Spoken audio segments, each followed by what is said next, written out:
Kami awal-awalnya sebenarnya tidak ingin larut dalam diskusi yang kontroversi di Tanah Batak Toba, khususnya Samosir, karena ada satu lembaga marga dan juga didukung oleh pemerintah Kabupaten Samosir, dalam hal ini Wakil Bupati, meresmikan memulai pembangunan salib suci atau disebut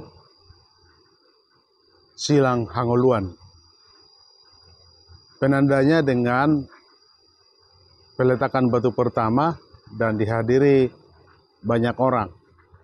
Tentu ini menjadi berita viral di kawasan Danau Toba karena banyak yang mendukung, tetapi tidak sedikit juga yang menganggap itu satu yang tidak tepat, bahkan menolak agar pembangunan itu tidak teruskan. Kalau kita melihat latarnya, tidak bisa tidak, memang dijelaskan bahwa itu akan nanti menjadi semacam juga bagian objek wisata. Kita baru mendengar diresmikannya Sibia-bia dan dibangun beberapa tahun lalu. Ini inisiatif dari masyarakat khususnya harian.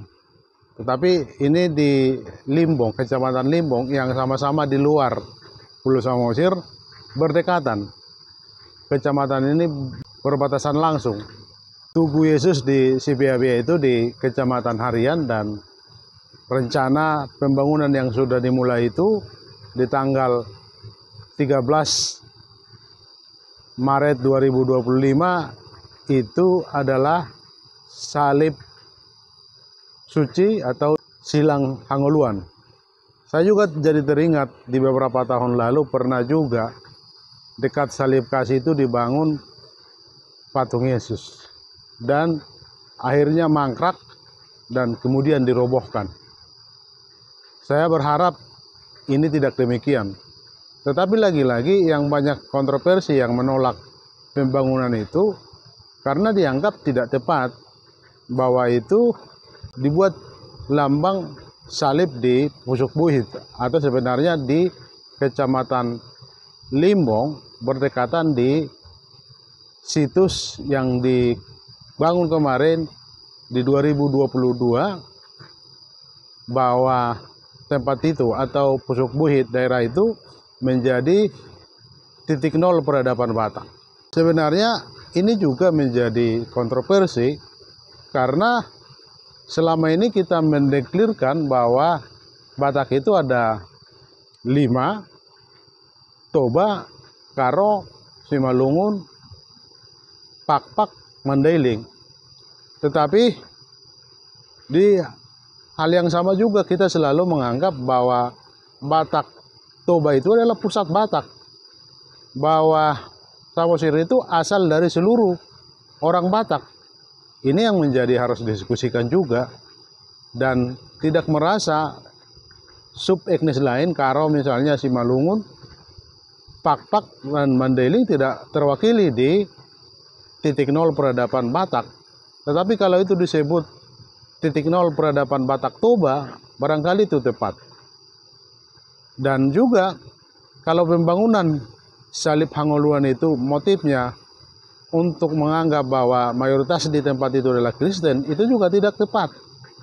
Karena kita menghargai toleransi bukan hanya agama Batak atau Perbaringin atau Parmalim yang ada di tanah Batak. Memang ada Katolik di sana, ada Protestan di sana, dan tidak semua Kristen.